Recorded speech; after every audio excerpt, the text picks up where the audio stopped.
Bienvenue à tous au contrôle passage numéro 5 de cette étape reine du Marathon des Sables. Il reste encore 10 km pour tous les concurrents qui viennent déjà de parcourir 65 km. Imaginez un petit peu, certains sont exténués, certains sont enthousiastes. En tout cas, il y a une multitude d'émotions pour tous ces coureurs. On voit ce qui s'est passé dans cette nuit incroyable. Allez, c'est parti, c'est tout de suite.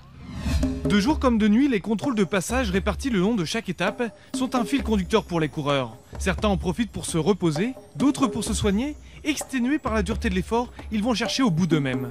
Il reste 10 km et c'est très dur. Donc on regarde des photos, on lit des petites lettres où on pense à des choses agréables. C'est pas simplement courir, c'est le poids du sac, c'est les ampoules. Je suis un peu copain avec mes ampoules, on se parle, mais c'est dur, vraiment c'est dur. Les pieds en sang à mi-parcours, Aymeric ne peut plus retirer ses chaussures. Sa douleur insupportable ne le quitte plus. C'est complexe parce que les paysages sont magnifiques. On n'a pas de mots pour dire ce qu'on ressent et ce qu'on voit. Et à la fois la douleur est telle qu'il n'y a pas de mots non plus. C'est atroce. On se bat contre soi-même pour pas arrêter. D'autres comme William, à bout de force, ne parviennent plus à s'alimenter. Les dogs sont alors un réel réconfort, un vrai soutien. Ils sont hyper attentifs quand tu arrives là comme ça, ils sont là, ils regardent les uns et les autres.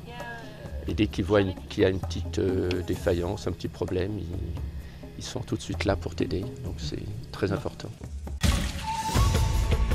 Une quatrième étape qui conduisait les coureurs du Djebel Tawet Mouchan au Djebel Emrayer. 75 km, donc le vrai plat de résistance d'une épreuve qui ne manque déjà pas d'épices. Les coureurs ont chacun leur motivation.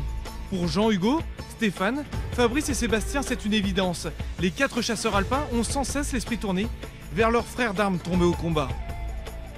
À chaque sortie, on montre toujours la photo de notre camarade, là, donc chef Bouzé, le major Bouzé maintenant, mort, le dernier mort en opération donc, en Afghanistan. On est fiers de ce qu'on fait, on est fiers d'être ici et je crois qu'on le dit souvent et tous les matins et tous les jours à tout le monde. Une équipe qui a de l'allure. Jean-Hugo, deuxième français au général, termine 14e de l'étape. Fabrice, 21e. Près de 2 heures derrière l'intouchable Mohamed Ansal. Incroyable depuis le début de l'épreuve, le Marocain s'impose avec 19 minutes d'avance sur le Jordanien Salamé Alakra, victime de maux de ventre en fin de course. Au général, Mohamed Ansal compte près de 3 quarts d'heure d'avance sur le Jordanien avant la dernière étape chronométrée demain. Une dernière étape chrono que ne verra pas Laurence Klein. 3 fois vainqueur de l'épreuve, leader au général, la Française victime d'une insolation et de déshydratation a dû abandonner. On veut pas finir comme ça, on veut pas connaître ça, mais c'est le marathon des sables, quoi. C'est se dire, on n'est pas invincible ici. Hein. Une étape remportée au final par Megan X devant Johanna Mick. Au général, l'américaine devance désormais la britannique de plus d'1 heure. Pour tous les concurrents, l'arrivée de l'étape fut incroyablement belle. Du bonheur, des larmes, une multitude d'émotions qui font la beauté d'une épreuve hors du commun. À demain, sur TV5 Monde bien sûr.